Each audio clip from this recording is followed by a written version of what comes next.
Hai, kembali lagi bersama Pemecah Sunyi. Sebentar kita akan mendengarkan satu cerita dengan judul Rahasia Koki Kerajaan Langit. Jangan lupa like dan subscribe channel Pemecah Sunyi. Selamat datang di Pemecah Sunyi. Sebelum berangkat, tarik napas perlahan lewat hidung, tahan sejenak, lalu hembuskan pelan lewat mulut. Sekali lagi, tarik, tahan, dan hembuskan. Biarkan bahu turun, dahi menghalus, dan lidah lepas dari langit-langit mulut. Malam ini kita akan masuk ke dapur paling tinggi, kerajaan langit, dan bertemu Koki yang menyimpan rahasia lembut untuk menidurkan malam. Di ujung kota, di rumah yang jendelanya menghadap pohon jambu, tinggal seorang anak bernama Lila. Malam itu, Lila belum mengantuk. Di kepalanya, pikiran berputar seperti panci kecil yang terus mendidih. Saat jarum jam melewati 12, dari arah langit terdengar bunyi ting, ting, ting, seperti sendok mengetuk cangkir porselen. Dari ambang jendela, uap hangat merangkak masuk dan membentuk tangga. Anak tangga dari uap teh yang memantul cahaya bintang. Lila mengusap mata, lalu menaiki tangga itu satu persatu pelan. Di atas sana terbentang kerajaan langit. Di tengahnya terbuka halaman luas dengan lampion kuning pucat dan kios kecil. Aroma vanila, jahe, dan madu menari di udara. Di sisi timur berdiri bangunan berkubah, dapur istana. Pintu dapur berukir awan membuka sendiri.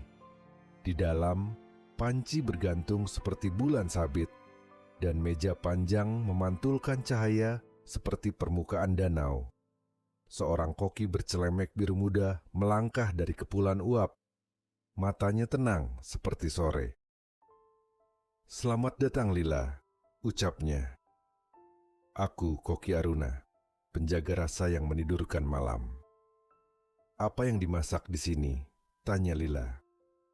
"Kami memasak keheningan yang bisa diminum, ketenangan yang bisa dioles, dan rindu yang bisa pulang," jawab Aruna. "Di kerajaan ini, hidangan istana bukan untuk perut saja, tapi juga untuk napas." "Bolehkah aku belajar?" tanya Lila. "Boleh," kata Aruna. "Tapi ingat 3 aturan dapur langit. Pertama, bergerak pelan. Kedua, dengarkan napas di antara suara. Ketiga, bila cemas datang, kecilkan apinya, bukan dipadamkan." Aruna mengeluarkan teko berbentuk bulan sabit dan 2 cangkir kecil. "Ini teh senja," katanya. "Resepnya sederhana, tapi harus diaduk dengan ritme napas." Ia menaruh 3 daun teh di cangkir Lila. 3 daun untuk 3 kalimat yang akan membantumu. Aruna menuangkan air hangat, uapnya membentuk jejak halus di udara. "Sekarang kita minum dengan pola ini, masuk 4 hitung, tahan 4, keluar 6. Lila mengangguk. "Tarik, 1, 2, 3, 4, tahan, 1, 2, 3, 4. Hembuskan, 1, 2, 3, 4, 5, 6. Seruput kecil. Kalimat pertama, ucapkan pelan di hati. Malam ini cukup. Putaran kedua, pola yang sama. Kalimat kedua, tubuhku aman. Putaran ketiga, pola yang sama. Kalimat ketiga, aku disayangi." Hangat merambat dari tenggorokan ke dada Lila, seperti selimut yang diberi matahari sore.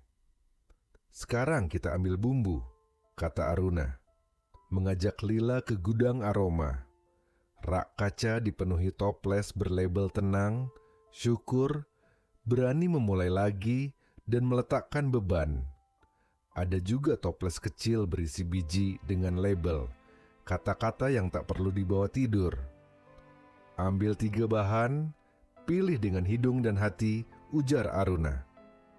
Lila membuka tenang, baunya seperti halaman buku yang baru dibuka. Ia membuka syukur. Wangi roti panggang dan mentega hangat. Ia membuka meletakkan beban, aromanya seperti hujan pertama di tanah kering. "Bagus," kata Aruna. "Bahan-bahan ini tidak membuatmu lupa, tapi membuatmu ringan. Kita akan memasak sup sunyi, hidangan favorit Ratu Malam." Mereka kembali ke meja. Aruna menaruh panci bundar di atas kompor kecil. Api dinyalakan kecil saja. "Pikiran itu seperti kaldu," kata Aruna. "Kalau apinya kebesaran, ia keruh. Kalau pas, ia jernih." Aruna meneteskan tenang 3 kali. Lila menaruh secubit syukur. Aruna meletakkan daun, meletakkan beban ke dalam panci. "Sekarang aduk dengan gerakan lingkaran searah jarum jam saat menarik napas, dan berlawanan saat menghembuskan.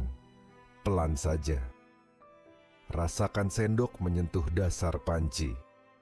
Lila mengaduk. Di permukaan kaldu muncul gelembung kecil seperti bintang yang bangun ngantuk.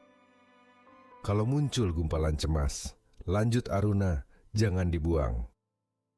Tekan pelan di tepi panci dan biarkan larut." Lila menekan gumpalan pikiran tentang besok. Gumpalan itu larut, kaldu kembali jernih. "Cicipi," kata Aruna. "Rasanya sunyi, bukan hampa, tapi lapang. Seperti ruang yang baru dibereskan." "Sekarang kita panggang roti pulang," ujar Aruna, menyiapkan mangkuk besar. Ia menuang tepung susu awan, ragi hangat, dan sejumput gula bintang. "Kau akan menguleni dengan napas." Aruna mengajarkan pola. Masuk tekan, keluar lipat. Masuk tekan, keluar lipat. Perlahan seperti tarian kecil. "Sekarang masukkan 3 hal yang ingin diistirahatkan malam ini. Tidak perlu banyak kata. Cukup sentuh adonan dan ucapkan pelan di hati." Lila menaruh rasa takut salah, kalimat yang tajam dari siang tadi, dan pertanyaan apakah aku cukup. Adonan terasa hangat dan patuh. "Biarkan beristirahat," kata Aruna. "Roti butuh waktu untuk mengembang." Mereka menunggu dalam hening yang ringan. Ketika kain dibuka, adonan sudah mengembang, seperti dada yang baru selesai menghela napas panjang. Aruna membentuk roti dan memberi sayatan tipis. Sayatan ini bukan luka, ini jalan keluar uap. Cara roti melepaskan tegangnya. Roti masuk ke oven bintang. "Kini saatnya rahasia koki kerajaan langit," kata Aruna. Ia membuka pintu kecil di belakang dapur, ruang catatan dengan dinding penuh kartu resep. Di setiap kartu hanya ada 1 kalimat sederhana dan cara mendengarkan. "Jika suara di kepala ramai, jangan usir, sediakan kursi. Bila rindu datang, beri nama, lalu ajak duduk di dekat jendela. Ketenangan bukan mematikan bunyi, ketenangan adalah mengatur volume. Saat lelah, kecilkan api, kaldu tetap jadi, hanya butuh waktu lebih lama." Afirmasi tidak menipu, ia menggandeng. "Aku takut dan aku disayangi bisa duduk satu meja." Lila membaca pelan dan mengangguk. "Jadi rahasianya bukan bumbu baru?" tanyanya. Aruna tersenyum. "Rahasia kami memasak ritme. Bahan-bahan hanyalah pembawa pesan. Yang menidurkan dunia adalah napas yang menemukan temponya." Oven berbunyi lembut. Roti pulang matang, kulitnya keemasan, aromanya memenuhi ruangan. Sup sunyi mengepulkan uap halus, teh senja menunggu di cangkir. Di aula awan, meja panjang disiapkan. Ratu Malam datang dengan jubah bertabur cahaya. Para pelayan bintang berdiri rapi. Aruna meletakkan sup sunyi di tengah. Diapit roti pulang dan teh senja. Ratu menatap Lila. "Terima kasih sudah membantu dapur kami," ucapnya. Maukah kau memimpin 3 kalimat penutup hari? Lila mengangguk dan mengucapkan pelan, malam ini cukup. Lila melanjutkan, tubuhku aman. Lalu Lila menutup, aku disayangi. Aula hening seperti telapak tangan.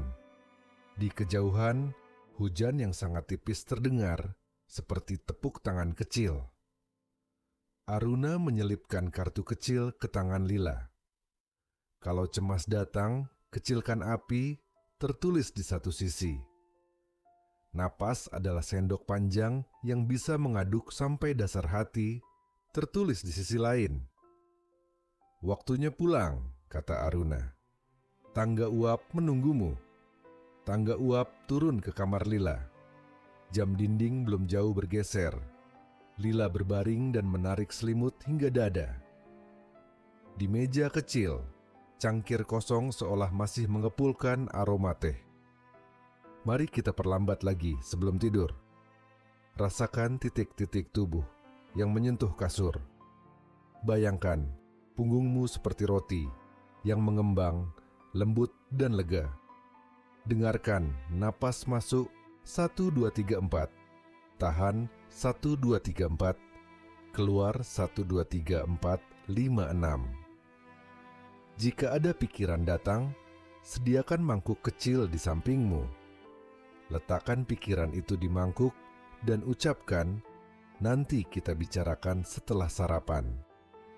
Sebelum kelopak mata rapat, Lila membisikkan 3 kalimatnya sekali lagi. Malam ini cukup. Tubuhku aman. Aku disayangi. Di tempat yang sangat tinggi, dapur istana memadamkan lampu satu persatu. Panci berayun pelan, oven mendingin, gudang aroma menutup pintu. Koki Aruna menulis di buku catatannya. Seorang anak belajar memasak ritme malam, dunia sedikit lebih tenang. Sekarang giliranmu. Tarik napas, tahan, dan hembuskan. Selamat tidur.